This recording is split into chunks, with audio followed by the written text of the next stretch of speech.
Good morning प्यारे बच्चों।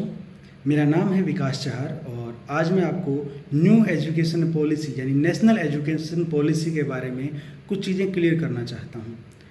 आप सभी का जो एडमिशन हुआ है इस बार, चाहे वो बीए है, बीएससी है या बीकॉम है, किसी भी कॉलेज में पूरे हरियाणा में सबका एडमिशन नेशनल एजुकेशन पॉलिसी 2020 के अनुसार हुआ है।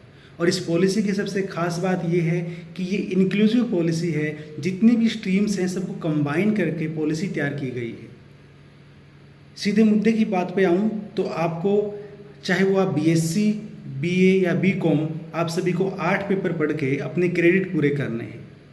और जो 8 पेपर आप पढ़ोगे उसमें से 3 पेपर आपने जब एडमिशन लिया था, जिसके अंदर आपके 3 सब्जेक्ट पहले सेलेक्ट हो चुके हैं मेजर, जिसको कहते हैं डिसिप्लिन स्पेसिफिक कोर्स, डीएससी, आपके पहले से ही आपके असाइन हो चुके हैं, यानी 3 सब्जेक्ट आपके पास पहले से हैं। उसके बाद जो नेशनल एजुकेशन पॉलिसी 2020 है, ये बात करती है कि सबका चहुमुखी विकास हो, सर्वांगीण विकास हो, तो सबको जो लैंग्वेज है उसकी अपनी एबिलिटी को एनहांस करना होगा।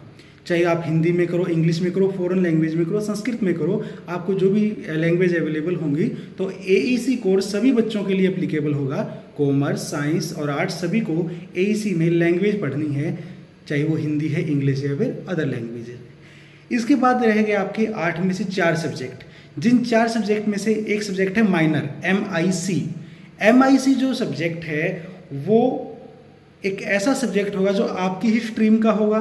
कॉमर्स वाले बच्चे कॉमर्स का पढ़ेंगे, साइंस वाले साइंस का, आर्ट वाले आर्ट्स का पढ़ेंगे।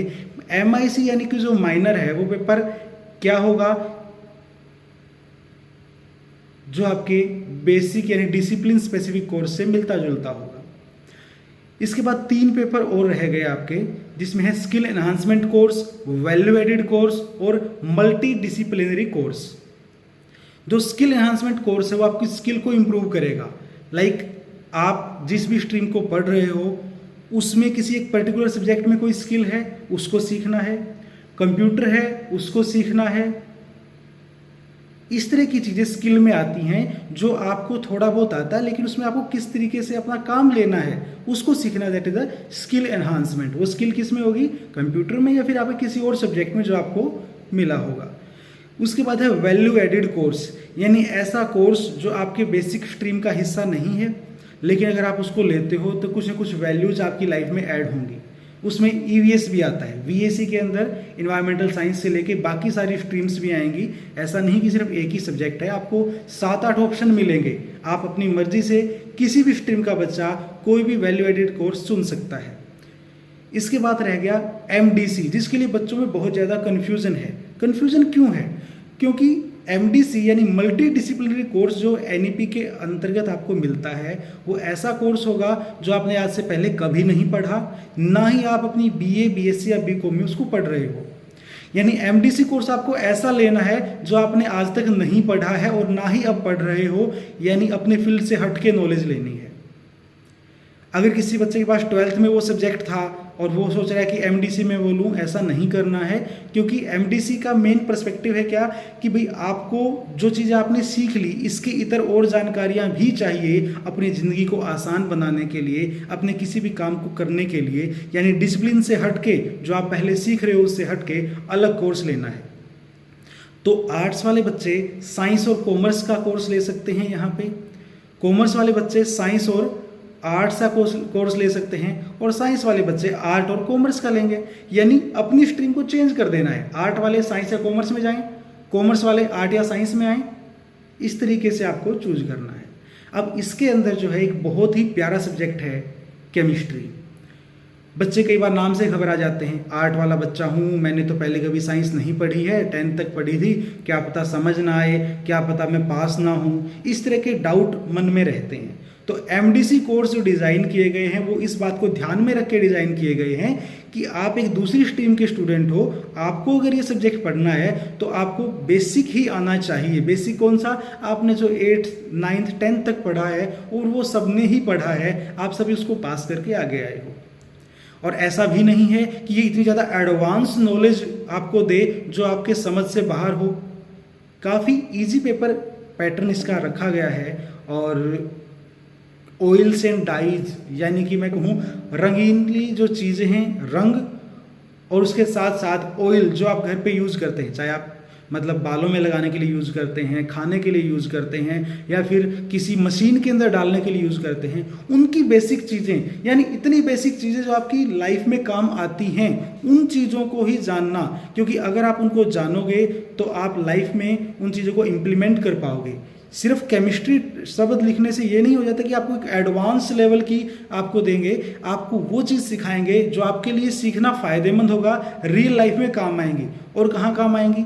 जब आप कोई भी एसएससी एग्जाम देते हो तो वहाँ साइंस से क्वेश्चन आते ही हैं। ऐसा नहीं कि आपको पर्टिकुलर एक मैथ के या फिर आपको जीके के क्वेश्चन आएंगे, आपको साइंस के क्वेश्चन भी वहाँ अटेम्प्ट करने होते हैं। वहाँ भी मदद मिले, लाइफ को जीने की आपकी स्किल इंप्रूव हो, लाइफ में कहाँ पे केमिस्ट्री काम आ रही है, आपके जो बर्तन है खाना खाने वाले, उसकी जो क्वांटिटी किस तरीके से, कौन सी एलॉय कैसे बनती है, ये सब चीज़ें केमिस्ट्री से आती हैं। किस रंग के कपड़े पहनते हो, कपड़ा मुलायम रहेगा या सख्त रहेगा, ये सब चीज़ें किस में आती हैं? केमिस्ट्री में आती हैं। यानी सारी चीज़ें जो लाइफ में एक्सपीरियंस कर रहे हो वो केमिस्ट्री से जुड़ी हैं। बस आपको केमिस्ट्री इन एवरीडे लाइफ उसको स्टडी करना है, यानी आपकी रियल लाइफ में जो चीज़ें हैं उन चीज़ों के साथ लिंक कर पाओ, साइंस को लिंक कर पाओ, आप अनभिज्ञ ना रहो उन चीज़ों से। आप ये सोचो ये तो पता नहीं क्या ही चीज़ होगी, हमें इसके बारे में कुछ नहीं पता। ये सारी जो चीज़ें हैं इनको मिटाने के लिए ही एमडीसी कोर्स दिया गया है। और ऐसा नहीं है कि सिर्फ ये आर्ट या कॉमर्स वाले बच्चों को दिया गया है, साइंस वाले बच्चे भी क्या करेंगे, आर्ट या कॉमर्स से एक सब्जेक्ट उठाएंगे। साइंस तो वो पढ़ ही रहे हैं, साइंस तो उन्होंने सीख ही ली जितनी उनके काम आनी है, साथ के साथ साइंस में इंप्रूव करते करते वो आर्ट्स और कॉमर्स में से सब्जेक्ट उठाएंगे और वहाँ से वो अपनी रियल लाइफ में काम आने वाली कोई भी एक स्ट्रीम को पढ़ेंगे। और जो स्किल एनहांसमेंट कोर्स है, वैल्यू एडेड कोर्स है, ये सब कोर्सेज क्या हैं, आपके 6 महीने के लिए हैं। 6 महीने बाद तो इनको वैसे भी बदलना ही है। सेम सब्जेक्ट आप हर सेमेस्टर में नहीं पढ़ोगे, आपको हर सेमेस्टर में चेंज करना ही है। तो आप क्या करो, अपने हिसाब से जो आपको ईजी लगे वो आप चूज कर सकते हो। और केमिस्ट्री का जहाँ तक मैं बताऊँ आपको कि 100 नंबर में से 30 नंबर जो रहेंगे या 30% जो रहेगा आपका क्या रहेगा, प्रैक्टिकल रहेगा। 70% आपका क्या रहेगा, थ्योरेटिकल रहेगा। तो 30% प्रैक्टिकल है, यानी आपको करके सीखना है। जो चीज़ें आप घर पे करते हो, अगर उनको करते हो तो आपको रीज़न पता लग जाए चीज़ों का, तो कितना आसान होगा आपके लिए। तो कहने का मतलब सिर्फ इतना है कि केमिस्ट्री के नाम से घबराने की ज़रूरत नहीं है। काफ़ी इजी सब्जेक्ट है, चाहे आप वैल्यू एडेड कोर्स में पढ़ो, केमिस्ट्री इन एवरीडे लाइफ भी। आप दवाइयाँ खा रहे हो, आपको क्या पता उस दवाई का मतलब क्या है, वो दवाई किस काम आएगी। जो भी चीज़ें आपकी रियल लाइफ में हैं उनको आप अपनी एजुकेशन से कोरिलेट करके समझ सको, इसलिए ही ये कोर्स आपको दिए गए हैं और आप इनका फ़ायदा उठा सकते हैं अगर आप सही ढंग से इनको चूज करते हो तो। और दूसरी बात आपको ध्यान रखनी है कि जब आपको एक ही सब्जेक्ट अलग अलग एमडीसी, एमआईसी, वीएसी, एसईसी सब में मिल रहा है, तो आप सेम सब्जेक्ट हर जगह चूज करने की बजाय डिफरेंट सब्जेक्ट ऑप्ट करो। क्योंकि जो न्यू एजुकेशन पॉलिसी है इसका मतलब है सर्वांगीण विकास। अगर आप सिर्फ एक ही को पढ़ने लग जाओगे तो आपका सर्वांगीण विकास नहीं होगा। आपको सबको कंबाइन करके चलना है। आपने मान लिया एक जगह आपने कंप्यूटर साइंस ले लिया, दूसरी जगह आपने ईवीएस ले लिया, फिर आपने एक जगह हिस्ट्री ले लिया, एक जगह आपने केमिस्ट्री ले लिया। आप क्या करोगे, जो साइंस वाला बच्चा है वो सोचे कि मैं ज्योग्राफी पढ़ लूँ, तो ज्योग्राफी पढ़ रहा है, हिस्ट्री पढ़ रहा है। तो आपको ये चीज़ देखनी है कि आपने जो सब्जेक्ट चूज करने हैं वो इस तरीके से चूज किए जाएं कि एक ही सब्जेक्ट बार बार ना आए।